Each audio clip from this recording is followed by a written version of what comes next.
Bismillahirrahmanirrahim. Assalamualaikum warahmatullahi wabarakatuh. Alhamdulillahi hamdan yuafi ni'amahu wa yukafi'u mazidah. Asyhadu an la ilaha illallah wahdahu la syarikalah wa asyhadu anna Muhammadan abduhu wa rasuluhu la nabiyya wa la rasula ba'dah. Allahumma salli wa sallim wa barik ala sayyidina Muhammadin ibni Abdillah wa ala alihi wa ashabihi wa man tabi'ahum bi ihsanin ila yaumil sah. Amma ba'du. Qala Allah Ta'ala fil Qur'anil Karim, a'udzu billahi minasyaitonir rajim. Ya ayyuhalladzina amanu kutiba alaikumus syamu kama kutiba 'alal ladzina min qablikum la'allakum tattaqun. Shadaqallahul azim. Mudah-mudahan ibadah salat zuhur kita dan seluruh rangkaian ibadah kita di bulan suci Ramadan menjadi ibadah yang terbaik yang pernah kita tunaikan. Amin ya rabbal alamin. Jamaah salat zuhur Masjid Fathahillah Tanah Abang yang dirahmati Allah, salah satu nikmat yang besar yang Allah karuniakan kepada kita adalah dipertemukannya kita dengan bulan suci Ramadan. Dan orang-orang yang berada di alam kubur sana, mereka meminta kepada Allah agar satu hari saja untuk bisa merasakan keistimewaan bulan Ramadan, tapi tidak bisa. Makanya tidak ada yang lebih untuk kita lakukan kepada Allah kecuali menjaga nikmat Ramadan. Pertanyaannya, bagaimana menjaga nikmat Ramadan? Yang pertama, kata ulama, menjaga nikmat Ramadan ini dengan cara memaksimalkan ibadah di bulan Ramadan. Karena salah satu dari cara mensyukuri nikmat adalah menggunakan fasilitas nikmat yang Allah karuniakan di jalan yang Allah inginkan. Nah, maksimal di bulan Ramadan ini dicontohkan oleh Nabi SAW. Dalam hadis riwayat Abu Hurairah radhiyallahu anhu, kana Nabi SAW ya'takifu fi kulli Ramadan asyrata ayyam. Nabi SAW iktikaf di setiap Ramadan 10 malam. Nabi itu hanya kurang lebih 8 kali ketemu Ramadan. Dan di ujung Ramadannya tahun ke-8 atau dikatakan tahun ke-9 karena Ramadan dari tahun 2 Hijriah. Di tahun ke-9 Nabi lebih semangat lagi, lebih banyak lagi iktikafnya. Dalam riwayat dikatakan ishruna yauman, 20 hari. Ini riwayat pertama. Yang kedua, setiap Ramadan Jibril bersama Rasul SAW selalu memurojaah bacaan Quran. Makanya di Masjid Nabawi, Bapak yang pernah ke sana, ada satu pintu namanya Babu Jibril. Disitulah Nabi dan malaikat Jibril saling mentasmi bacaan Quran. Nabi membaca, Jibril mendengarkan. Lalu Jibril membaca, Nabi mendengarkan. Dan setiap Ramadan marrotan, 1 kali khatam Quran. Tapi di tahun ke-9 Hijriah, di akhir Ramadannya Nabi dan Jibril membaca marrotain. Marrotain itu 2 kali. Artinya lebih banyak dari tahun sebelumnya. Pertanyaannya, kenapa Nabi di ujung tahun Ramadannya Nabi mengupgrade kuantitas ibadahnya? Karena Nabi tahu itu adalah Ramadan terakhir untuknya. Dari mana Nabi tahu, Pak? Karena setiap Nabi ketika ingin wafat, malaikat memberi kabar, memberikan penawaran kepada para nabinya. Ya Musa, ya Ibrahim, ya Adam, ya Rasulullah, ini ajal sudah sampai. Apakah ingin diperpanjang atau ingin diambil ruhnya? Tapi semua para nabi mengatakan Ar-Rafiqul A'la, ingin bertemu dengan kekasihnya, yaitu Allah Subhanahu wa taala. Mungkin kalau ini berlaku untuk kita, setiap yang mau wafat ditawarkan oleh malaikat, mau perpanjang atau mau wafat sekarang? Kita minta perpanjang atau wafat, Pak? Perpanjang. Ini toko masih sepi, malaikat, nanti dulu, tunggu rame baru. Tapi tidak untuk para nabi. Makanya Nabi tahu ini Ramadan terakhir, sehingga Nabi mengupgrade kuantitas ibadahnya. Nah, orang tidak akan bisa maksimal ibadah Ramadan kalau dia tidak punya rasa jangan-jangan ini Ramadan terakhir buat saya. Harus ada rasa itu, Pak. Karena kata Nabi, kalau kalian sholat, idza kumtum ila sholat, shollu kasolatil muwaddi. Sholatlah seolah-olah ini sholat terakhir bagi Anda, sehingga kita bisa khusyuk dalam sholat. Begitupun Ramadan. Kalau Bapak Ibu yang dirahmati Allah, kita merasa ini Ramadan terakhir, insya Allah kita akan maksimal. Karena tidak ada jaminan Ramadan tahun ini saja, tidak ada jaminan kita selesai sampai 1 bulan. Wallahu a'lam. Maka ini yang pertama, menjaga nikmat Ramadan, maksimalkan ibadah kita di bulan suci Ramadan. Walaupun ada kata-kata begini, kun rabbani wala takun ramdani. Jadilah hamba Allah setiap hari, jangan hanya menjadi hamba Allah di bulan suci. Kata-kata ini, Pak, jangan dijadikan bahan untuk patah semangat dalam ibadah. Memang dilihatnya enggak enak didengar, kok taatnya cuma Ramadan ya? Kok baca Qur'annya cuma Ramadan? Kok sholat di masjidnya cuma Ramadan? Seolah-olah ini hamba Ramdhani, bukan hamba Rabbani. Tapi kalau ini kita jadikan alat atau kata-kata untuk mematahkan semangat, kapan lagi kita ingin merubah kehidupan kita? Boleh jadi orang yang ke masjidnya cuma Ramadan, dia dapat hidayah dari Allah. Begitu selesai Ramadan, dia jadi ahli masjid. Kita tidak tahu. Boleh jadi orang yang cuma baca Qur'annya Ramadan, setelah Ramadan keluar, dia menjadi orang yang betul-betul mendekatkan diri kepada Quran. Ya, maka hadis ini bukan hadis, ini kata-kata ulama, jadikan sebagai motivasi sehingga kita tidak taat hanya ketika bulan suci Ramadan, tapi sepanjang hari kita taat. Kemudian yang kedua, amalan apa yang harus dimaksimalkan? Nah, ini penting sekali. Mohon maaf, ini kata ulama. Bahkan Allah berfirman dalam hadis qudsinya. Apa kata Allah? Tidak ada amalan yang lebih aku cintai, kata Allah, kecuali amalan yang aku telah wajibkan atas hambaku. Jadi dari keterangan ini kata ulama, Pak, ingin mengupgrade amal soleh di bulan Ramadan, cari dulu yang wajib.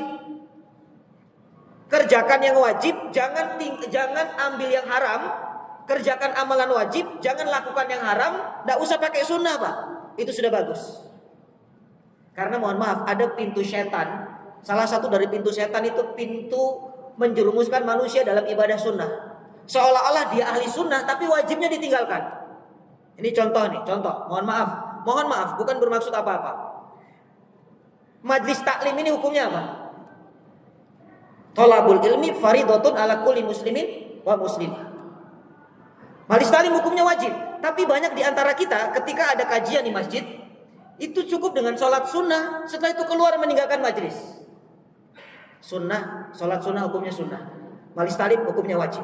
Kita banyak tertipu dengan amalan sunnah yang wajib ditinggalkan. Contoh lain, sholat taraweh hukumnya apa? Sunnah. Tapi kenapa masjid taraweh penuh, full, sementara zuhur asar tidak ada jamaah? Kita sering terjebak di amalan sunnah. Makanya Ramadan perbaikan amal soleh, Pak, yang wajib dulu. Orang gara-gara wajib dikerjakan walaupun tidak mengambil sunnah, ahli surga dia, selama tidak melakukan yang haram. Hadisnya sahih. Rasulullah sallallahu alaihi wasallam didatangi oleh sahabat, "Ya Rasulullah, shallaitu khamsu salawat wa sumtu Ramadan wa ahlaltu halalan wa ahramtu haraman wa lam azidu dzalika syai'an adkhulul jannah." Ya Rasulullah, aku sholat 5 waktu, aku puasa cuman Ramadan, dan aku tidak menambahkan dengan sesuatu apapun. Yang halal aku halalkan, yang haram aku haramkan. Apakah aku ahli surga? Itu kata sahabat. Lalu Rasulullah sallallahu alaihi wasallam menjawab, "Na'am, iya, anta min ahli jannah, kamu ahli surga." Karena memang Islam itu, kata Nabi, sholat 5 waktu, itulah muslim sejati, bukan tahajud. Ada orang tahajud sepanjang malam, subuhnya nak ke masjid. Subhanallah. Gara-gara kesiangan, tadi malam tahajud 200 rakaat mungkin. Tidak ada manfaatnya. Makanya kata Nabi, Anda sholat 5 waktu dijaga, Anda muslim. Anda puasa Ramadan, Anda muslim, walaupun tidak pakai sunnah. Anda zakat, Anda muslim, walaupun Anda tidak sedekah. Tapi jangan sampai kita melakukan yang haram. Itu kuncinya. Karena takwa itu adalah menjalankan perintahnya, menjauhi larangannya. Tidak dengan kata-kata menjalankan perintahnya yang wajib, yang sunnah, bukan. Makanya Ramadan ini poin pertama, amalan wajib yang harus kita perbaiki, Pak, sholat berjamaah. Usahakan 5 waktu, jangan putus ke masjid. Karena ada orang sebelum Ramadan, dia sholat duhur di awal waktu asar. Naudzubillah. Dia sholat asar di awal waktu maghrib. Tapi Ramadan ini membuat kita menjadi disiplin dalam sholat. Bahkan belum adzan itu sudah sholat. Nah, ini sesat. Belum adzan jangan sholat dulu. Belum adzan sudah ke masjid. Nah, itu boleh. Itu yang pertama tuh, sholat. Yang kedua, amalan wajib yang dikejar adalah puasa. Hari ini kita puasa. Puasa Ramadan. Kalau puasa Senin Kamis Ayyamul Bid itu sunnah. Tapi coba puasa Ramadannya di-upgrade. Jangan cuma sebatas tahan haus dan lapar dan hubungan seksual. Itu puasa umum. Kita ini berapa kali ketemu Ramadan? Coba naik kualitasnya, Pak. Puasa khusus namanya. Puasa khusus, kata ulama, dia tahan haus, dia tahan lapar, dia tahan hubungan badan, dan dia kafus sama kaful asma, jaga telinga, kaful ain, jaga matanya, kaful lisan, jaga telinga, jaga lisan, kaful iyad, jaga tangan, kaful rijal, jaga kaki. Karena yang paling susah tuh jaga itu semua. Sekarang mata ini nggak usah keluar rumah, Pak, itu sudah bisa maksiat dari gadget kita ini. Saya punya guru dulu di Tasik, kalau Ramadan itu televisinya dibalik ke dinding. Ini layar televisi, Pak, dibalik ke dinding. Kenapa? Itu sumber maksiat televisi itu. Buka-buka aurat, joget-joget. Pantas kita tidak pernah bisa khusyuk ibadah karena acara-acara tidak manfaat. Walaupun ada yang manfaat, tapi lebih banyak tidak manfaat. Kalau bapak mau hebat, lebih hebat dari guru saya, jangan dibalik ke dinding, Pak, dijual TV-nya. Nanti habis Ramadan beli lagi tuh. Sekarang tidak usah TV kita jarang tonton, tapi ada di sosial media. Ini sumber maksiat mata. Kadang-kadang kalau tayangan yang manfaat tuh di skip. Begitu ada yang kira-kira bikin mata melek tuh dicari lagi, mana tadi? Naudzubillah. Itu baru mata, belum lagi telinga kita sering mendengar kata-kata yang kotor, orang gosip, orang mencela. Belum lagi lisan suka dusta ketika puasa. Ya, apalagi mohon maaf, di dunia perdagangan ini hati-hati, Allah menguji kita. Ya, ini memang berat sekali. Makanya pedagang jujur itu surga kata Nabi. Tidak ada lagi balasannya. Ya, memang diuji. Tapi insya Allah ini ahli masjid semuanya. Insya Allah semuanya pedagangnya jujur. Mudah-mudahan barokah. Amin ya rabbal alamin. Jaga tangan, jaga kaki, subhanallah. Itu puasa khusus namanya. Nah, upgrade level puasa kita. Itu amalan wajib. Nah, untuk puasa, subhanallah, ini penting saya sampaikan. Puasa itu sayang kalau puasa kita tidak sempurna. Karena puasa itu satu-satunya ibadah yang pahalanya itu Allah tidak kasih tahu kepada kita. Kata Nabi Shallallahu Alaihi Wasallam dalam riwayat Abu Hurairah radhiallahu anhu, kullu amal ibni Adam lahu illa siyam. Setiap amal anak Adam itu miliknya kecuali puasa. Fa innahu li wa ana ajzi bihi. Puasa itu milikku dan aku yang membalasnya. Ada pertanyaan yang muncul, Pak. Kenapa Allah rahasiakan pahala puasa? Subhanallah, kata ulama, yang pertama, puasa itu amal soleh yang jauh dari penyakit riya. Itu puasa. Karena orang tidak tahu kita puasa, kecuali kita cerita, kecuali kita update status lagi puasa. Yang kedua, pahala puasa disetarakan dengan pahala sabar.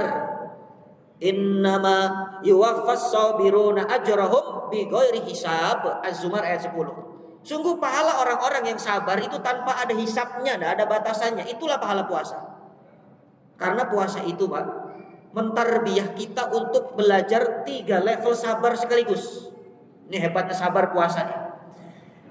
Apa 3 level sabar itu? 1, sabar dalam taat kepada Allah. Kita lagi puasa ini, kita juga harus taat sama Allah kan. Bapak tetap cari nafkah, ibu tetap antar anak sekolah, tetap sholat berjamaah, tetap baca Quran. Dalam keadaan haus dan lapar, kita masih bisa taat sama Allah. Dan itu butuh kesabaran. Karena ada orang mengatakan, daripada capek puasa-puasa aktivitas, lebih baik tidur. karena tidurnya orang puasa itu ibadah. Itu dalilnya. Padahal tidak semua tidur orang puasa itu ibadah. Tidur yang bagaimana jadi ibadah? Kalau tidurnya menjauhi maksiat, betul itu ibadah. Tapi mohon maaf Bapak, kalau tidurnya dari terbit fajar tidur sampai menjelang maghrib baru bangun, itu bukan ibadah, itu jenazah namanya. Maka cara membangunkannya ditalkin. Mana ibadahnya tuhur enggak, sholat, asar enggak sholat. Makanya subhanallah, kalau dikatakan puasa itu pahalanya tanpa batas, karena ternyata sabar dalam taat ada di puasa. Yang kedua, sabar menjauhi maksiat. Ini juga ada di puasa. Buktinya Bapak ini ketika puasa tidak berani maksiat tuh. Walaupun mungkin di rumah atau di toko ada air minum, manggil-manggil, kita tolak. Enggak. Kamu haram. Nanti maghrib baru halal. Bapak tadi kumur-kumur, sholat zuhur, wudu, kumur-kumur 3 kali, keluar 3 atau 2 Pak?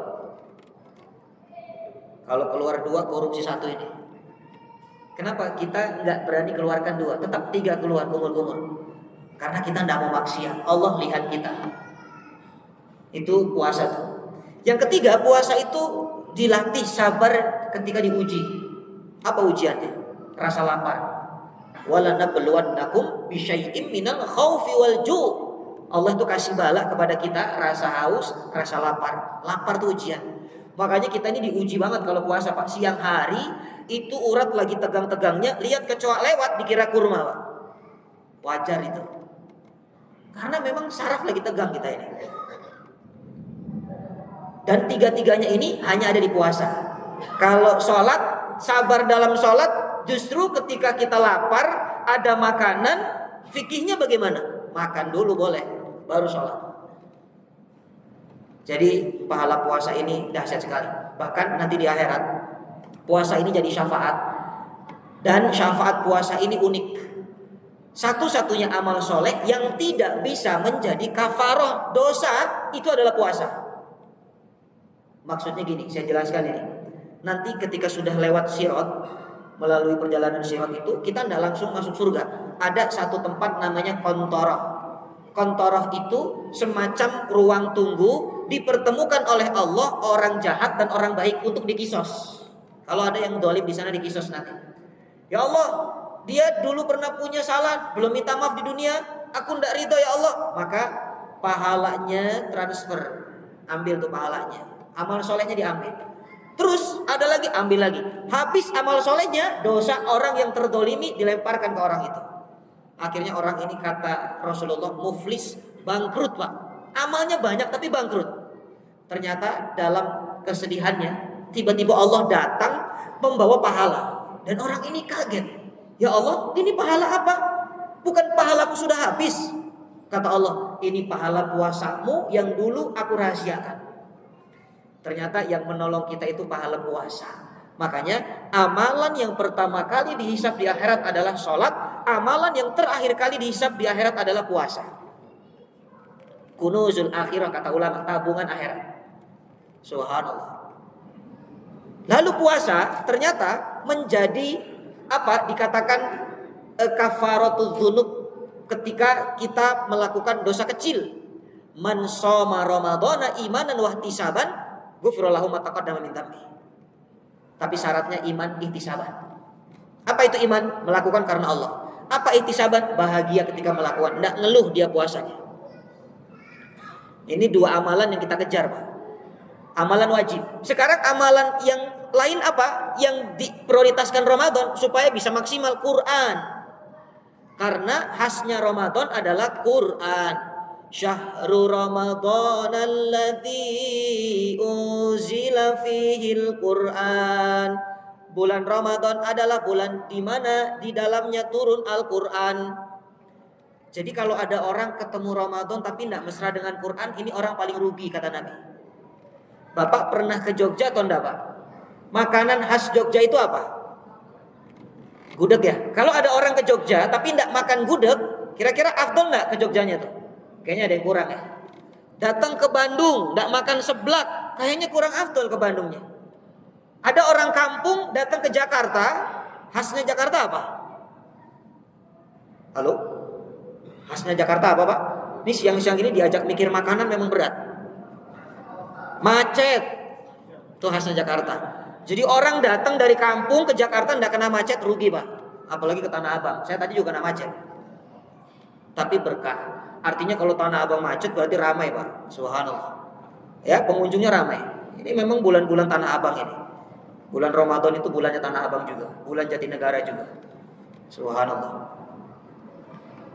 Nah, orang ketemu Ramadan tapi tidak baca Quran, tidak mesra dengan Quran, rugi kata Nabi. Subhanallah. Rasulullah saja minimal 1 kali hatam. Bahkan Imam Syafi'i rahimahullah taala 1 hari 2 kali hatam. Bapak yang sudah 10 juz ada di sini?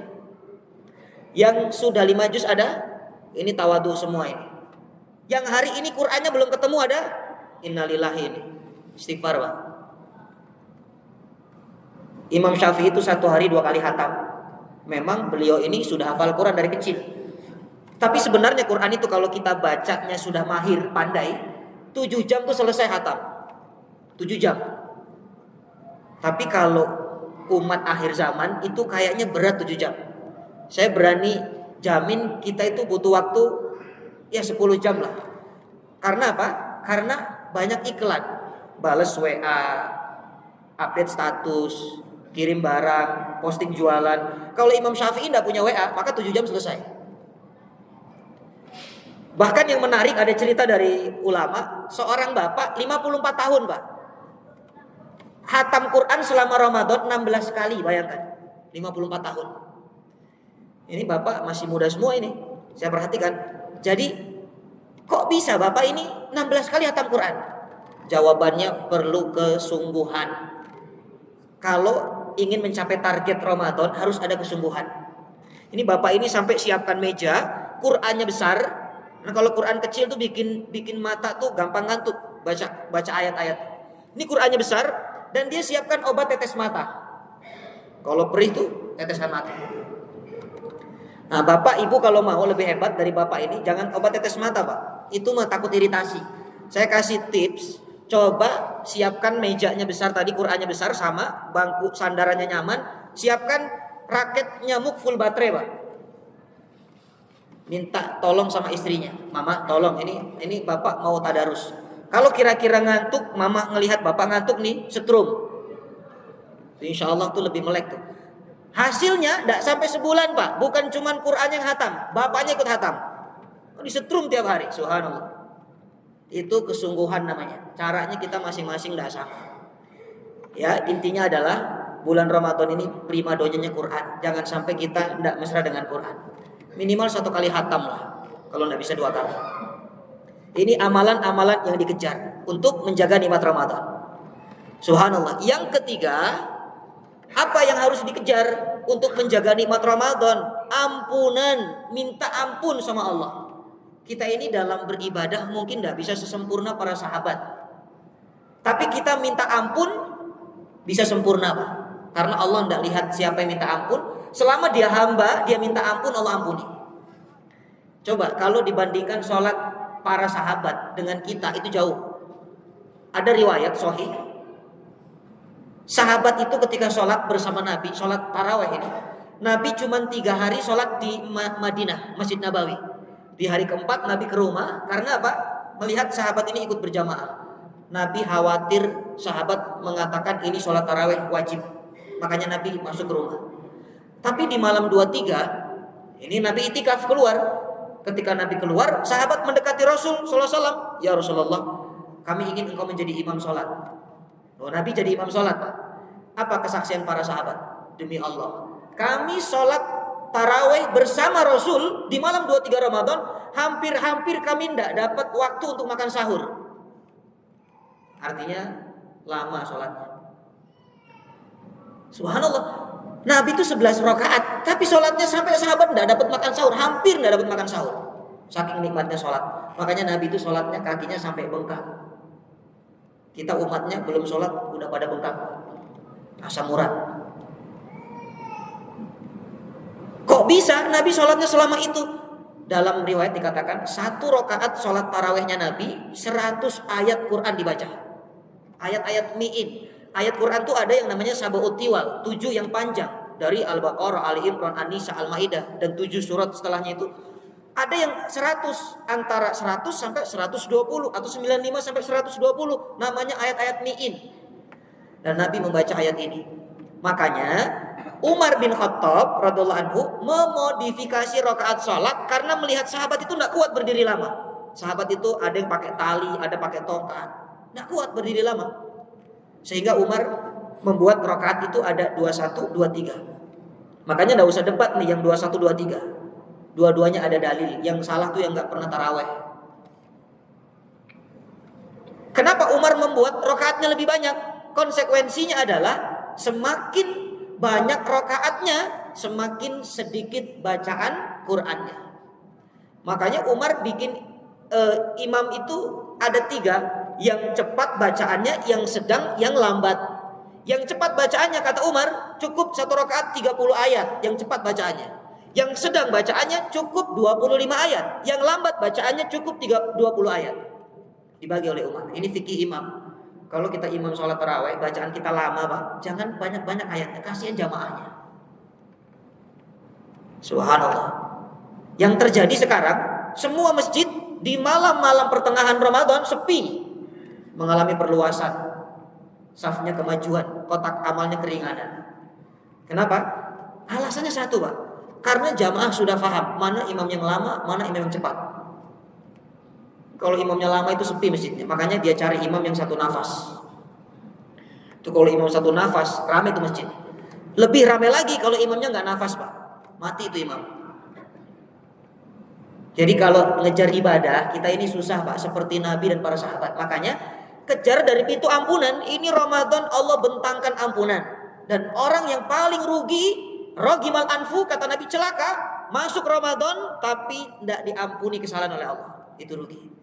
Hanya Nabi mengajarkan satu doa. Ini dibaca, wajib kita baca terus tiap malam, tiap hari baca. Allahumma innaka afuun tuhibbul afwa fa'fu anna. Allahumma innaka afuun tuhibbul afwa fa'fu anna. Ini dibaca. Karena ini menarik. Sebagai ihtitam ini penutupnya. Allah itu maha ghafur, Allah maha afu. Ini tidak sama. Kalau ghafur, kata ulama, ghafur itu Allah maha mengampuni dosa, tapi dosanya masih ada di sana. Contoh, kalau nanti kita dihadapkan dengan catatan amal, itu kan malaikat tugasnya mencatat dosa kita, Pak. Wa ma yalfidu min qaulin illa ladaihi raqibun atid. Yang keluar dari lisan kita apapun, malaikat itu catat. Dari perilaku kita dicatat.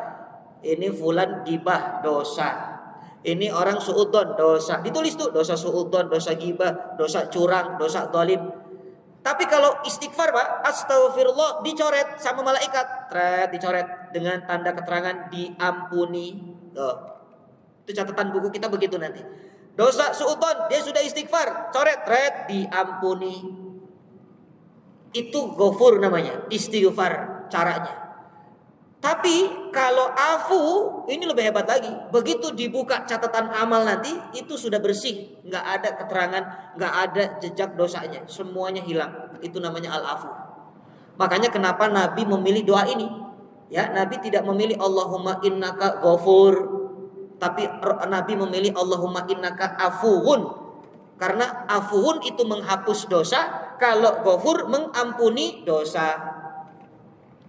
Jadi banyak-banyak minta kepada Allah. Bapak Ibu dirahmati Allah. Satu hal lagi penting untuk kita perhatikan. Tolong ketika bulan suci Ramadan ini, jangan sampai kita melakukan amalan-amalan yang tabdir. Tabdir itu mubadzir. Mubadzir itu saudaranya setan. Ini terjadi biasanya ketika berbuka puasa. Ajari keluarga kita untuk sederhana. Mohon maaf, yang paling susah menahan hawa nafsu itu bukan ketika siang. Kalau siang tuh Bapak semuanya bisa. Ya, ada yang ngaji, ada yang tidur lah, ada yang kerja. Dan kita tidak ingat kepada makanan, minuman. Kita kuat. Tapi menjelang berbuka, Pak, nah, banyak umat Islam yang sakit. Sebenarnya puasa itu menyehatkan, tapi bisa sakit karena ketika berbuka dia balas dendam. Itu semua gorengan dari kecamatan manapun dikumpulin. Semua ada kolak, asinan, itu tidak dikontrol lagi, Pak. Sehingga makan, setelah itu diajak sholat duluan, Pak, kekenyangan. Witirnya saja masbuk, naudzubillah. Itu berapa lama itu telat? Padahal kalau ikut Nabi, Nabi itu cuman ajarkan kita sunnahnya berbuka itu kurma dan air putih. Sudah. Kalau ndak ada kurma air putih Pak, itu sudah sunnah. Umatnya akal-akalan. Ustadz, kalau kurma air putih kan sunnah. Tapi kan yang wajib gorengan. Nggak mungkin yang wajib kalah sama yang sunnah. Akhirnya gorengan lagi. Bahkan ada orang yang lebih cerdas lagi. Dia makan tahu isinya kurma. Supaya dapat wajib, dapat sunnah. Nah, ini sesat.